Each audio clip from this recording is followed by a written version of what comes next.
നമ്മളിപ്പോൾ ദൃശ്യങ്ങൾ കാണുന്നത് സാൻ ഫെർണാണ്ടോ കപ്പൽ തന്നെയാണ് എന്നാണ് നമുക്ക് മനസ്സിലാക്കാൻ സാധിക്കുന്നത്. കാരണം ഇവർക്ക് 7 മണിക്ക് ഇവർ ഇവിടുന്ന് പുറപ്പെടുന്നെങ്കിൽ അവിടെ എത്തി പിന്നീട് ഈ കപ്പലിങ് എത്തിക്കണം. കാരണം 9 മണിക്കും 9:15 ഇടയ്ക്കാണ് 9:30 കപ്പലിന്റെ ബെർത്തിങ് ആണ് നിശ്ചയിച്ചിരിക്കുന്നത്.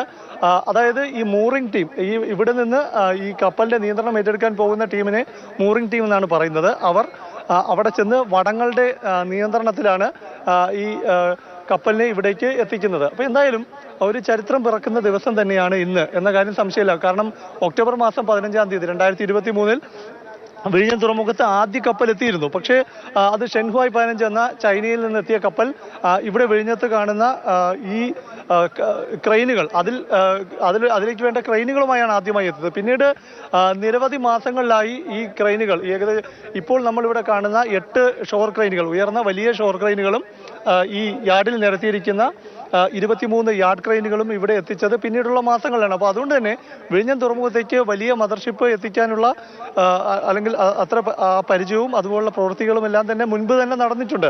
എങ്കിലും ഒരു മദർഷിപ്പ് വലിയ കണ്ടെയ്നറുകളുമായി ഇവിടെ എത്തുന്നത് ഇതാദ്യമാണ്. കാരണം 300 മീറ്റർ നീളമുള്ള കപ്പലാണ് ഇവിടെ എത്തുന്നത്. വിഴിഞ്ഞം തുറമുഖത്തെ ഈ ക്രെയിനുകൾ ഉറപ്പിച്ചിരിക്കുന്ന ബെർത്ത് ഏകദേശം 800 മീറ്റർ പണി പൂർത്തിയായെങ്കിലും 400 മീറ്ററാണ് പൂർണ്ണമായും സജ്ജമായിരിക്കുന്നത്.